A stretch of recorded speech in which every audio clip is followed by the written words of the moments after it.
welcome to the Impostor Syndrome Files. I'm Kim Menninger, and I am so grateful that you are here. It's now been more than a year since I started this podcast, and I can't tell you how much I've learned and grown from the conversations that we've had here. As you may have heard me share, I have struggled with imposter syndrome and anxiety for much of my life, so this is a very personal journey for me. I do this podcast because I want us to share our stories with each other and to stop suffering in silence. Imposter syndrome is a pretty universal human experience and nothing we should be ashamed of. By listening to or supporting this podcast, you're helping me to advance my mission of destigmatizing this conversation and making it safe for everyone to be vulnerable and get the support they need. Thank you so much for listening. If you enjoy this podcast and would like to support this mission even further, please consider subscribing. And if you feel inclined to leave a 5-star review, this really does help raise the visibility of the podcast so that others can find us. And please consider sharing with your friends. Lastly, if you have a story you'd like to share, connect with me anytime. I would be happy to interview you. Thanks again for being here.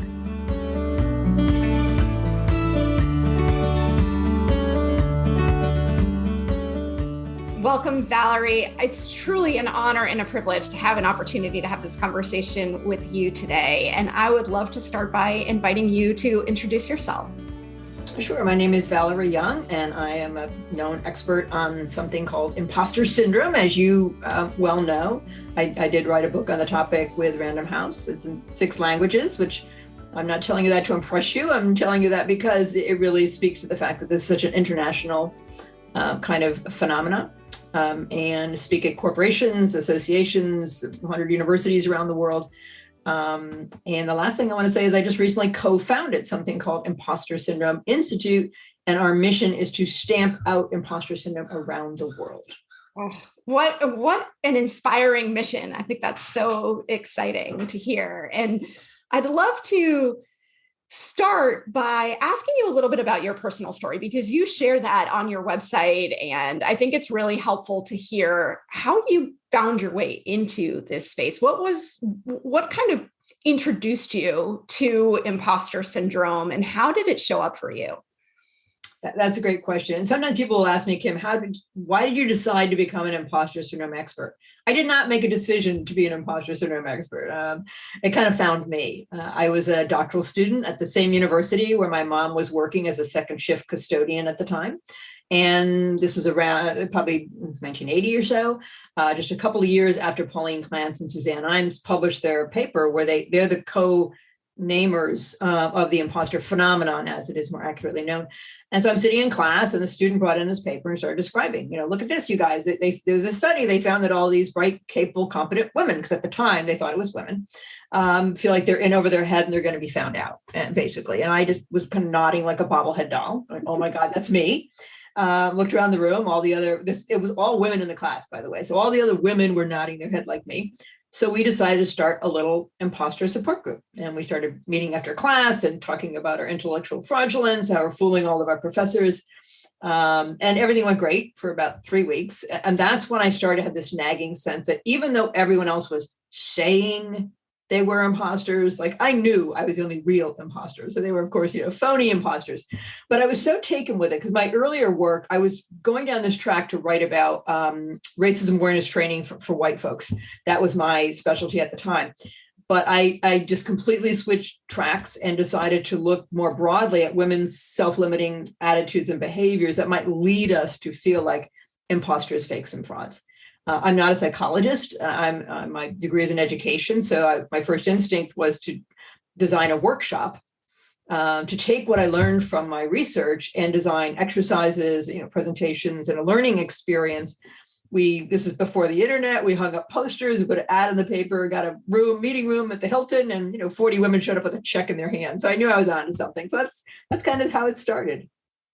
Now, I think that's so fascinating because I have an undergraduate degree in psychology. And I remember the first time I was introduced to that term imposter syndrome too, and feeling that same sense of, oh, wow, it's not just me, right? And that was really the beginning of my journey of awareness and really starting to pay attention more differently to that self-doubt and when I was experiencing it. And I love the way you talk about the phony imposters, that even though the existence of imposter syndrome as a known phenomenon normalizes it a bit, there's still that underlying sense that, yeah, but it's different for me. Right, exactly. Yeah. I really, if they only knew. Right? Yes.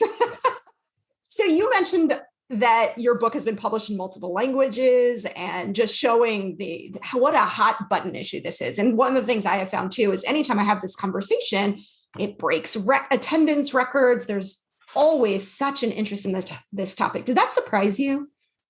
No. I mean, I'm doing all my presentations virtually right now, but when they were at a location, my client would say, well, we got a room for, 50 people or 100 people. And I would always say, you're going to need a bigger room. I mean, I actually love doing auditoriums full of PhD students. I mean, I always tell them they're my favorite audience for two reasons. Number one, they're in such pain. And number two, they get my joke. So it's like a perfect, kind of combination for me. And I get that world, of being a graduate student and feeling like you don't know what you're doing and everyone else is smarter than you. So no, it doesn't surprise me. It also doesn't surprise me because there's a number of, groups who are more prone to imposter syndrome. One of them is people who work alone. So traditionally that was kind of solo practitioners, solopreneurs. But with COVID and so many white collar workers working remotely, I'm just seeing imposter feelings off the charts. That is interesting. People have been asking me too during this time, how has the pandemic or the shutdown or all of the changes that have been going on for the last year and a half or so, how is that correlating with imposter syndrome? So you're seeing a rise in imposter syndrome? Are you seeing like a measurable impact of the pandemic on? Yeah, I mean, and let me say, I haven't measured it. I was interviewed for a Wall Street Journal article on the topic, so people can go look at that, how the pandemic is affecting imposter feelings. I think it's just heightening any, self-doubt or insecurity or imposter feelings that was there. Because, I hadn't really thought about it, but there are people who are starting their job having never met their team in person. I used to work in corporate, so I understand well the meeting after the meeting to talk about the meeting, to process it. People don't get to do that anymore. It's harder to read signs and signals and, you're comparing yourself to other people in a different kind of way. So yeah, I think it just more isolated. It's easier for people to get into their head. Yes, it is fascinating to me how many people have started new jobs during this time and just the natural limitations of relationship building and just feeling comfortable with how to navigate the system. Yeah. It's not surprising that those anxiety levels are rising. Right. You and I talked a little bit before we hit record about men, and I'd love to hear your thoughts on men, because I think I read somewhere that you resisted putting women in the name of your book. Is that right? Of limiting it to women? Well, what I resisted was, they called it the secret thoughts of successful women. I didn't like that title. They thought it was clever. That my publisher, editor, agent, they all loved it. And I thought, well, who am I? I'm not in the publishing world. They should know it's clever. People will be incredibly curious about their successful thoughts, which I'm not, right? If I saw that book, I wouldn't go, oh, I wonder what their successful thoughts is. And that's the problem, is people think it means a successful woman. It's a CEO of a company, a senior executive, a senior, somebody who runs a country. They don't think it means the first year student in engineering at a university, or an artist, or an aspiring entrepreneur, or just folks who, there's so much focus on quote unquote high achievers. And I think we give short shrift to people who could go farther, do more, but for whom imposter syndrome holds them back. So I think it's limiting. I've had so many full professor, tenure professors, senior women say, your book was sitting on my desk. And someone came in and said, oh, what are your secret thoughts? And they said, I realized they were talking about me, because a lot of it, we don't resonate as women. I have a whole chapter that explains why women might not resonate with that term, because success can separate us from other people. And it does leave men out. They kept telling me men don't buy self-help books, which I get, but they made it a business book. Men do buy business books. So as a business owner, like, why are we leaving money on the table?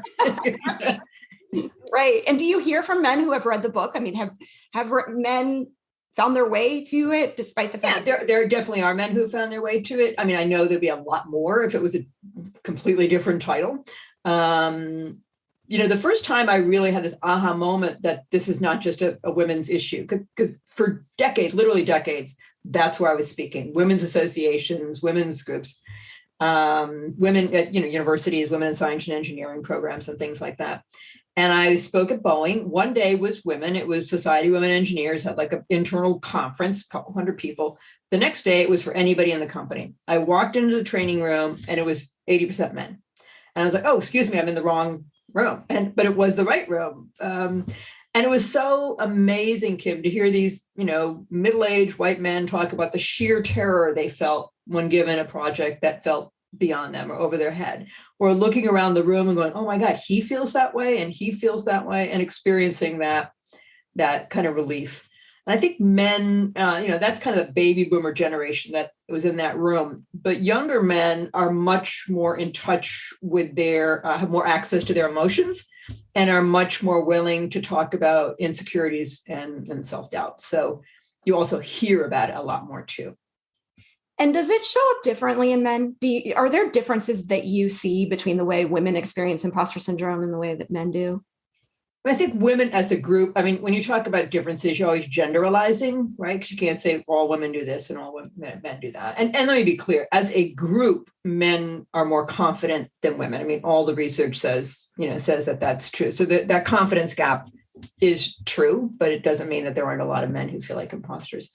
I think women as a group are more sensitive to even constructive criticism.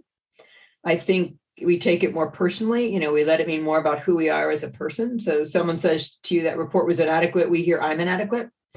I think men, for whatever reason, whether it's brain wiring or whatever, kind of don't hear it as much or let it, slide off them a little bit more. That said, I know some very sensitive men for whom even constructive criticism, has that same kind of impact. I think one big difference, I had this aha recently. I don't do a lot of coaching. I'm just not that interested in coaching because I just don't want this long-term thing.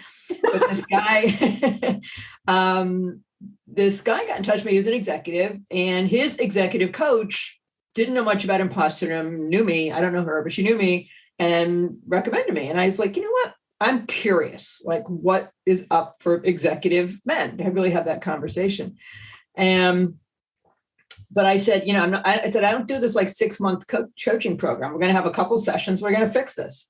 He's like, okay. I said, it's not that complicated. So he feels like an imposter because he's like a star in his company. He's very senior. There's 2 owners and him, and he was with them since the founding. So he's pretty much like a third owner, pretty, high up there. When there's a big sale that has to be closed, they fly him out to close the deal. He's like a big picture, 20,000 feet strategic kind of guy. As the company grew, and it's a multi-million-dollar company now, they brought in all these MBA, young folks, with spreadsheets and standard operating procedures. And I was like, oh, I get it. That makes my head hurt too. I mean, I'm totally like him, so I get him. And so he feels like an imposter because he doesn't get that. So I said, well, what's interesting is he does not, a lot of women, I'll get to my point in a second, but a lot of women fall into kind of the superwoman thing, right? So they feel like they have to excel, not just at work, but also outside of work. Partner, parent, community member, family member, and look good at the same time.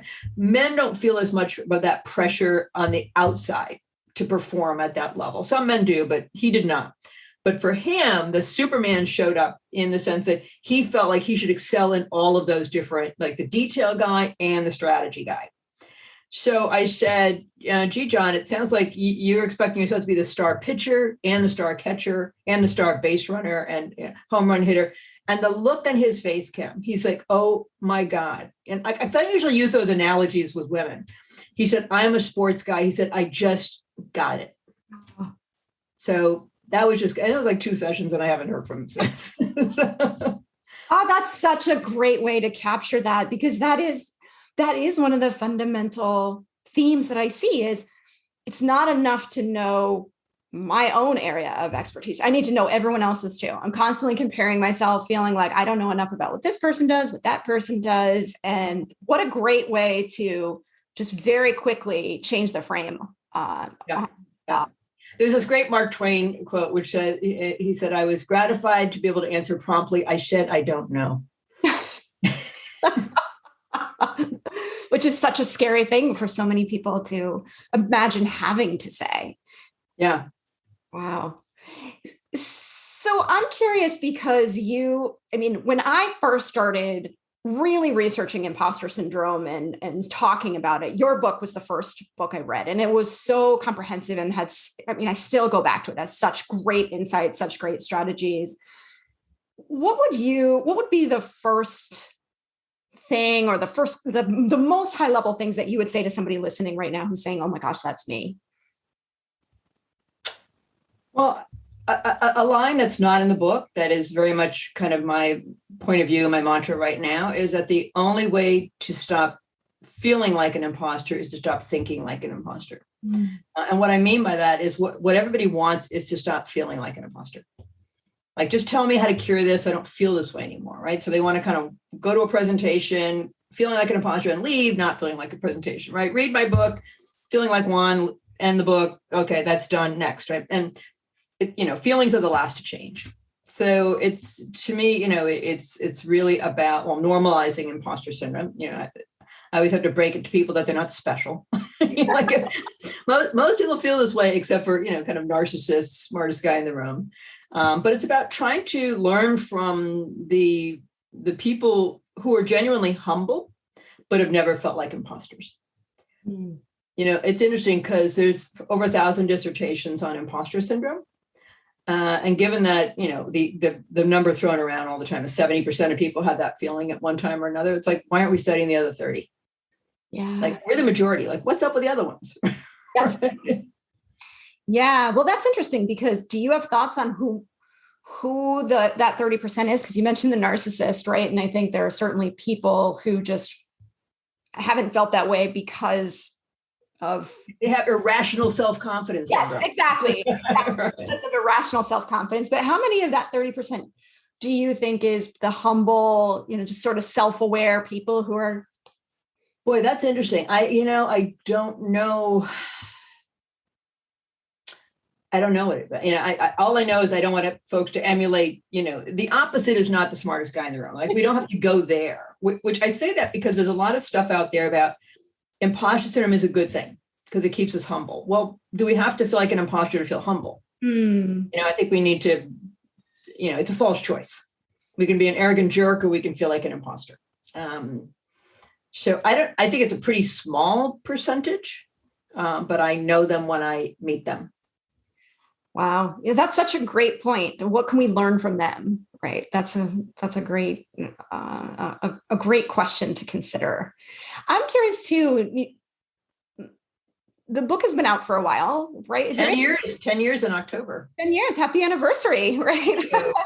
So if you were writing the book now, is there anything you would add or change? Yeah, I would make it for men and women.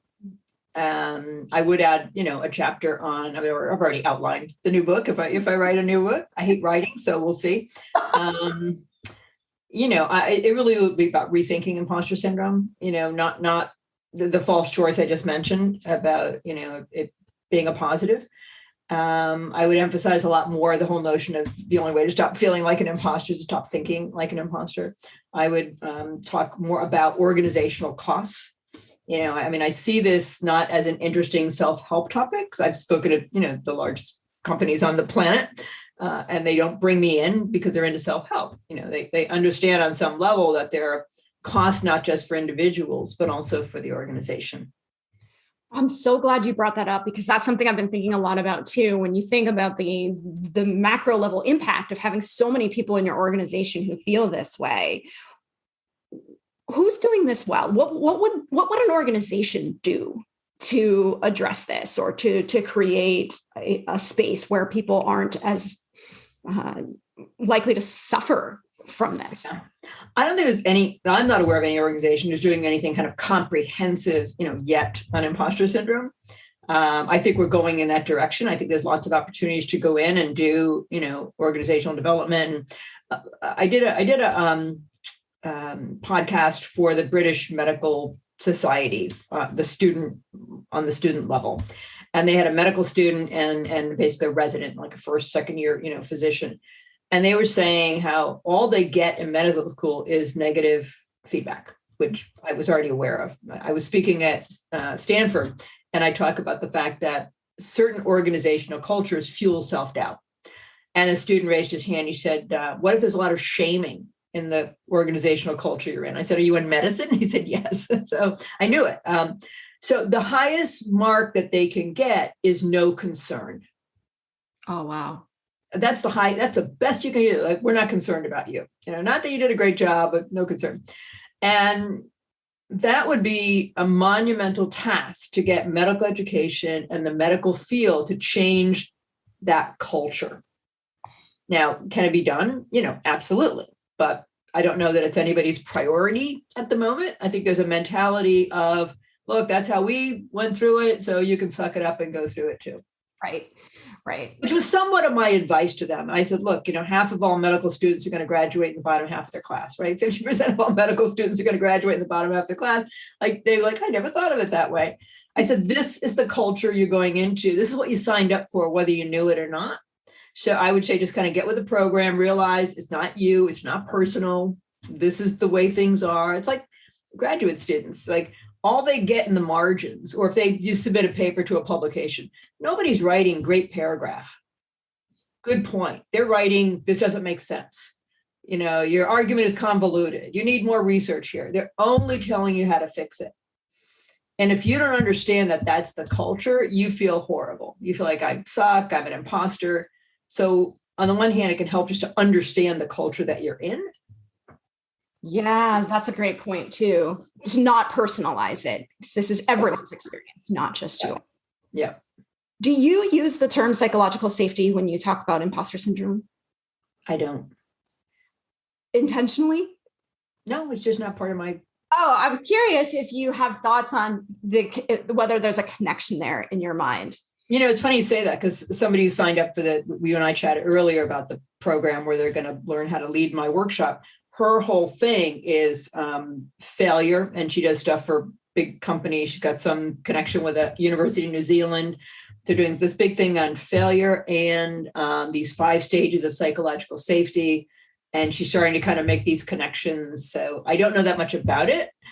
I said, I really want to learn about them because I like to think I'm good at making connections. So I'm quite sure there is one. So why don't you tell me about psychological safety? And I can imagine, but I don't know that much about it to speak about it in any kind of informed way. Well, and what's interesting to me is there have been, and I'm not sure if you've seen the article in the Harvard Business Review that said, stop telling women they have imposter syndrome. Oh, yes. Which has come up a lot. People know that I speak about imposter syndrome a lot. So I've gotten a lot of questions. What do we do with this, right? How do I think about it? And I think it's interesting. I'd love to get your thoughts on this, because I think the fundamental premise is that if we talk about it in terms of imposter syndrome as the individual woman's experience, we're essentially making it their issue, right? We're putting the blame on the individual and saying, well, it's your responsibility to solve this, or it's your problem to fix. Whereas if we were to address it as more of a culture of systemic racism, lack of psychological safety, however we sort of characterize the toxic variables that have contributed to this experience of imposter syndrome, then it becomes something that the system is responsible for fixing and not simply burden individual women with. I'm curious if you have thoughts on that frame. I don't disagree in the sense that I think if you're going to be out there speaking on imposter syndrome, working with organizations, you have to address the social realities, the organizational realities. And so that is really important. Where I don't even want to say take issue, but where I see it differently is their entire lens is women. And to some extent, they addressed, race as well. but there are folks who are first generation. There are certain fields where people are more susceptible. So you could fix all of the barriers, but if they're in a field where, separate from any, racism, sexism, any of that, just the creative fields, for example, you're always going to be judged by subjective standards by people whose job title is professional critic. You're only going to be as good as your last performance, right? In law firms, for example, where everybody's vying for the same position, basically, where it's highly competitive. That's like, so what do we do with that? I think it's just a very one-directional perspective. I mean, I wrote an article in 1985. It was a cover article of Executive Female magazine on the organizational impact and things that organizations can do. I was aiming it specifically at women because that's where the focus was right then. But I went back and looked at it, and it was all, addressing systemic kinds of things and how the system was also contributing. It's not just an internal experience. We don't exist in a vacuum. So those things also do matter.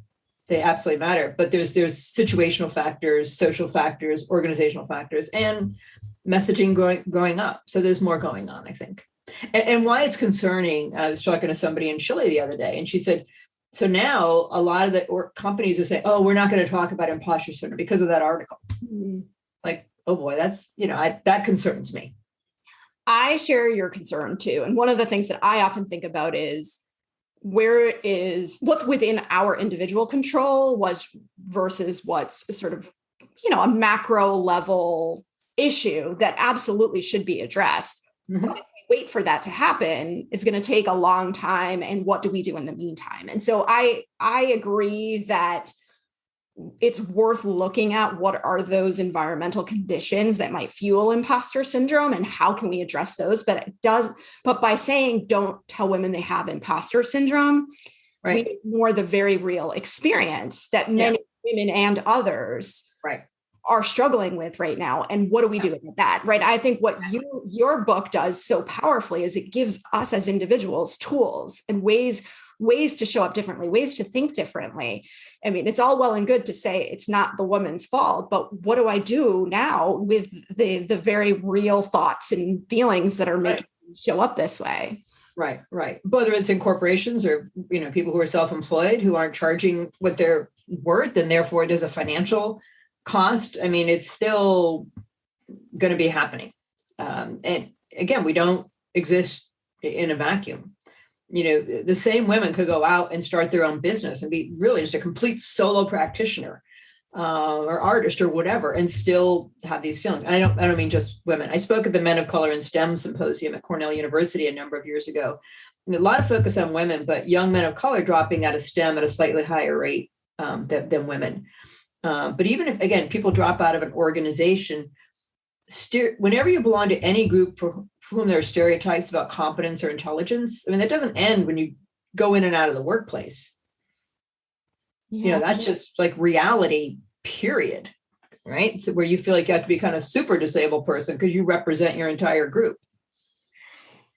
That's really interesting too, because there are certain ways in which we can't avoid that because of the society that we live in. But I'm curious what your thoughts are on, if I'm somebody who's experiencing this, how do I think about whether it's my opportunity to change my own expectations or the way that I'm thinking about this, like you had said before, of recognizing this is the culture that you signed up for, and thinking about removing yourself from that culture, right?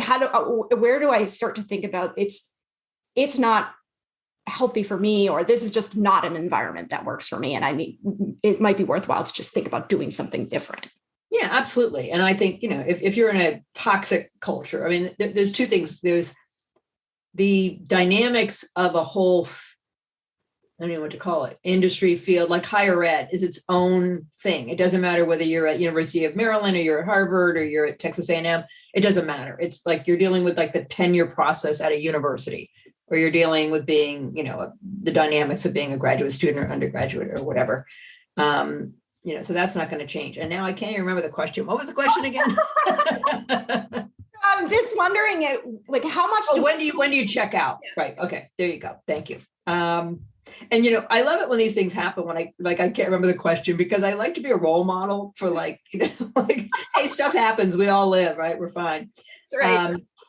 Sometimes I especially see graduate students, for example, I know a lot of them are thinking about not finishing, dropping out. And I'll say, you can do that. But I want them to do what you want, but know what you're doing. Are you dropping out because you don't think you can do it, or do you not want it? And those are two different things. And so if confidence was not an issue at all, would you stick with it?